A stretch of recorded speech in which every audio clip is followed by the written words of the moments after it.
लीजिए, मोदी जी की कृपा से आपके अच्छे दिनों की कड़ी में एक और नई कड़ी जुड़ने वाली है। अगर आपकी जेब में खनखनाता हुआ खजाना है तो फिर अच्छे दिनों के इस करिश्माई साल में आप भारतीय रेल को भी खरीद सकते हैं।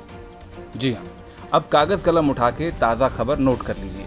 खबर यह है कि देश के 109 रूट पर चलने वाली 151 रेलगाड़ियों की बोली लगाने के लिए बाजार खोल दिया गया है। इसका सीधा सा मतलब ये है, आइए बोली लगाइए और ट्रेन खरीद लीजिए। जी हाँ, पड़ गए ना चक्कर में। आज़ाद भारत के इतिहास में ऐसा पहली बार होने जा रहा है। धन्य है पीयूष गोयल जी और धन्य है मोदी जी का विजन। अब तक तो हम और आप सिर्फ ट्रेन का टिकट खरीदते आए थे।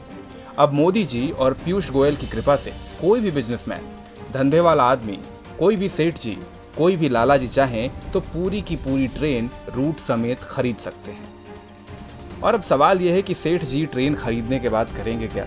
अब सेठ जी कोई सरकार तो है नहीं जो आपकी सुविधा के लिए ट्रेन चलाएंगे।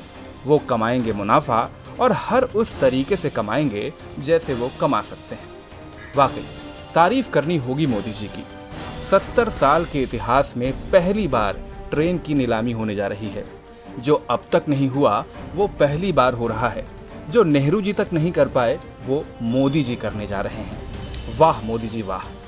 गरीबों का ख्याल हो ना हो, कारोबार करने वाले सेठ जी लोगों का कितना ध्यान है।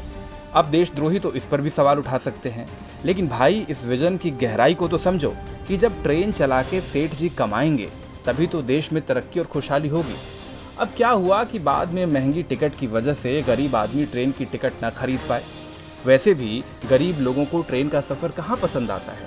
अभी हाल ही में तो सबने देखा था कि मोदी जी और गोयल जी की इतनी सारी ट्रेन चलने के बावजूद ये ज़िद्दी गरीब लोग पैदल ही अपने गांव जाते थे। हो सकता है कि यहीं से मोदी जी और पीयूष गोयल जी को ट्रेन को प्राइवेट सेक्टर को बेचने का आइडिया भी आया हो।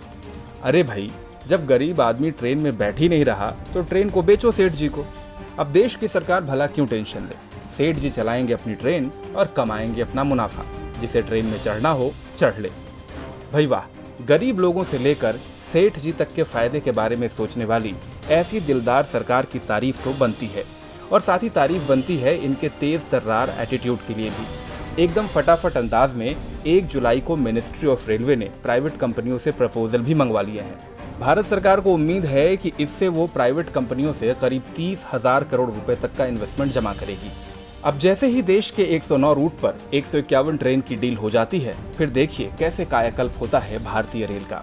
हो सकता है कि जल्द ही न्यूज़ चैनल आपको ये भी समझाना शुरू करें कि भारतीय रेल की कृपा बस यहीं रुकी हुई थी। हरी चटनी के साथ 151 ट्रेन की डील जैसे ही फाइनल होगी, भारतीय रेल पर कृपा एकदम से बरस पड़ेगी। खैर, हम तो पत्रकार हैं। हम तो भारतीय रेल के साल 2004 में फायदा कमाने की खबर से भी एक्साइटेड थे और अब रेल बिकने की खबर सुनकर भी उत्साहित हैं। वो कहते हैं ना, मोदी जी ने किया है तो कुछ सोच समझ के ही किया होगा। अब जाते जाते आप भी कमेंट सेक्शन में अपनी ज्ञान वर्षा जरूर करते जाइएगा।